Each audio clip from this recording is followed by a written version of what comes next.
Hey everyone, this is DeFi Dev, and this is the final part in the series of the DYDX attacker.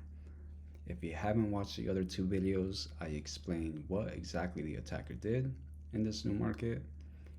And just recently, I had to make this part because the attacker actually came back and did it once again. I will also be leaving a link for the spreadsheets that I used to try and track the attacker's actions throughout this entire process, so you can see on-chain as well what the attacker was doing.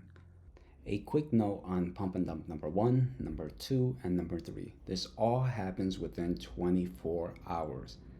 In fact, just after his pump and dump number 2, between 4 to 5 hours, and with a realized profit of over $22,000, the attacker realizes that there is no more liquidity in the order book.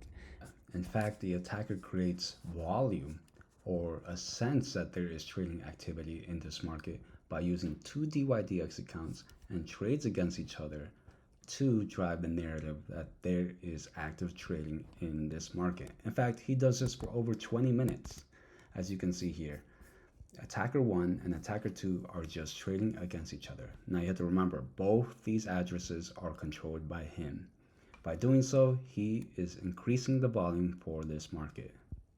With his first DYDX address, attacker 1, he is placing a long leverage position. And with his second DYDX address, he is taking that other side of the trade and placing a leverage short position.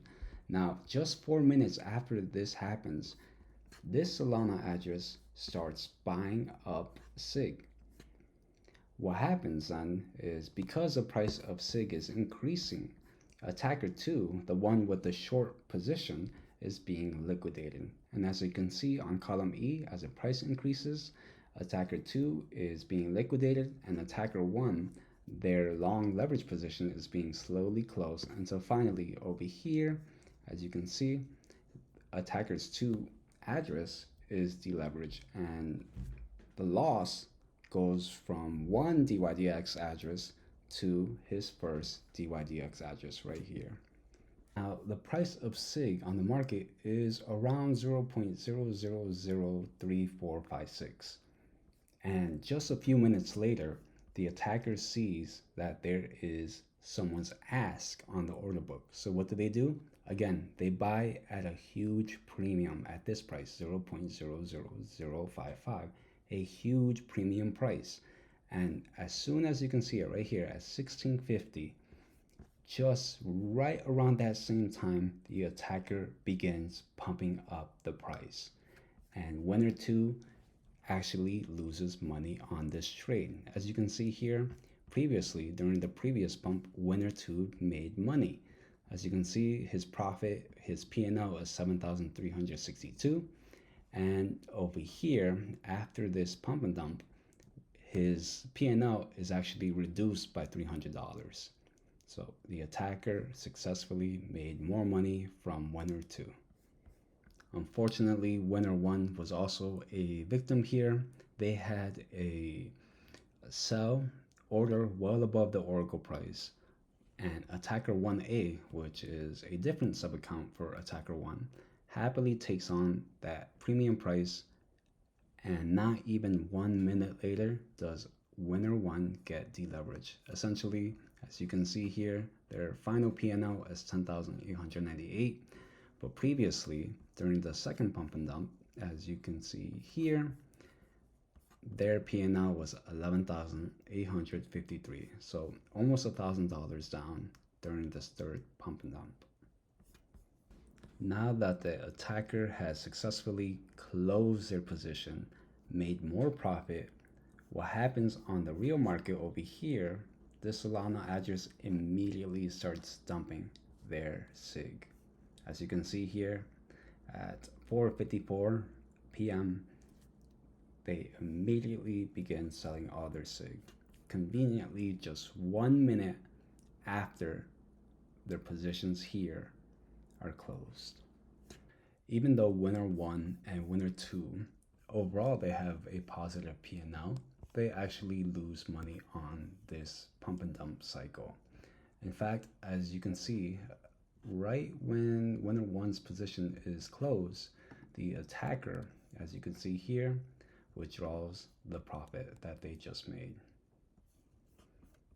Now the attacker comes back just an hour later, funds both their DYDX accounts around this time, and repeats the same cycle again of just creating more volume. As you can see here, in 15 minutes or so, attacker 1, their first DYDX address, places a leverage long position, and using his second DYDX address, essentially the counter trade, places a leverage short position, and they do this for about 15 minutes.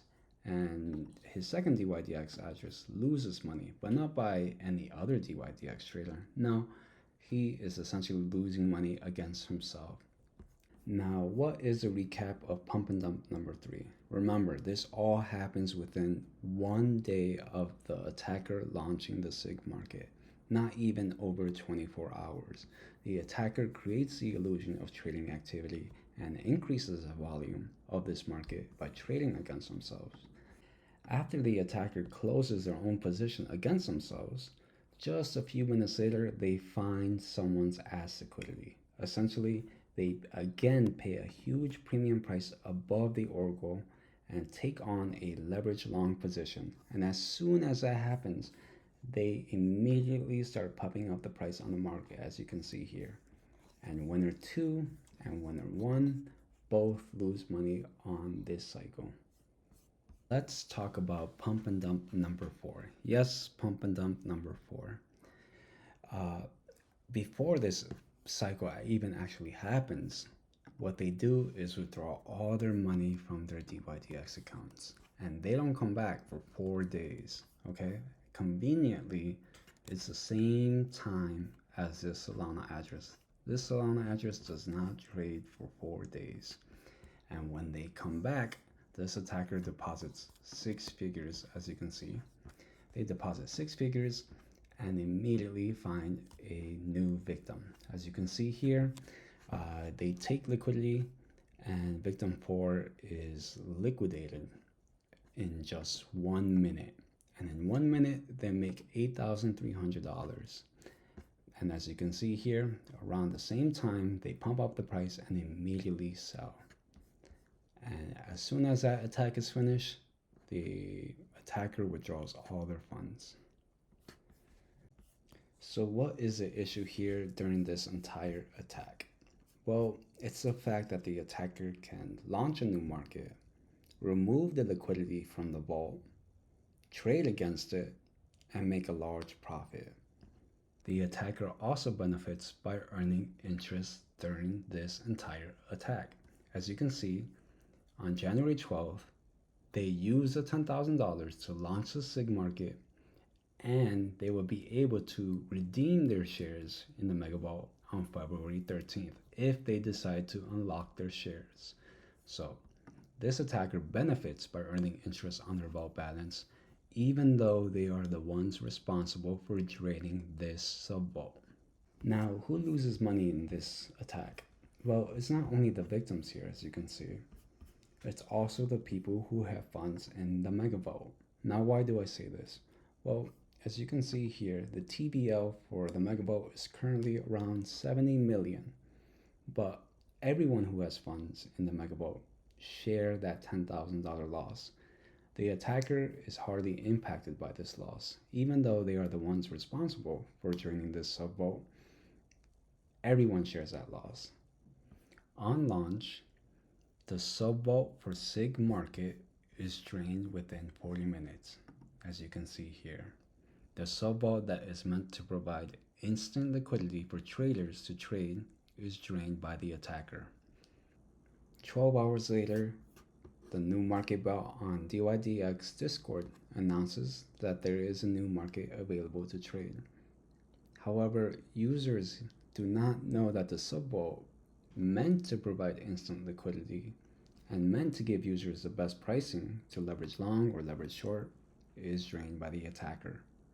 Here is a brief overview of what the attacker did and how this could potentially happen again on DYDX.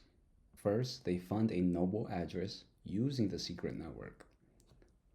This step is done because they are hiding their true source of funds. Then they move their money from their Noble address to DYDX and launch a new market, specifically a market with one Oracle source, very low volume, and with a market cap of less than $200,000.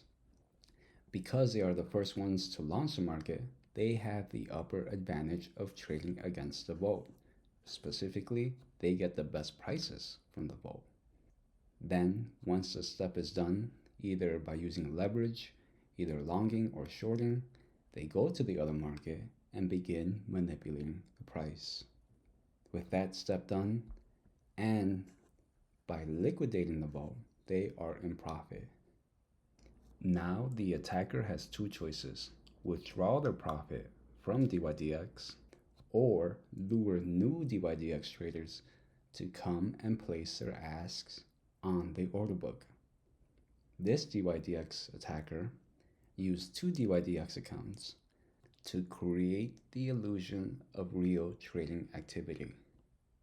By trading against himself, they were able to lure new DYDX traders and remove their liquidity.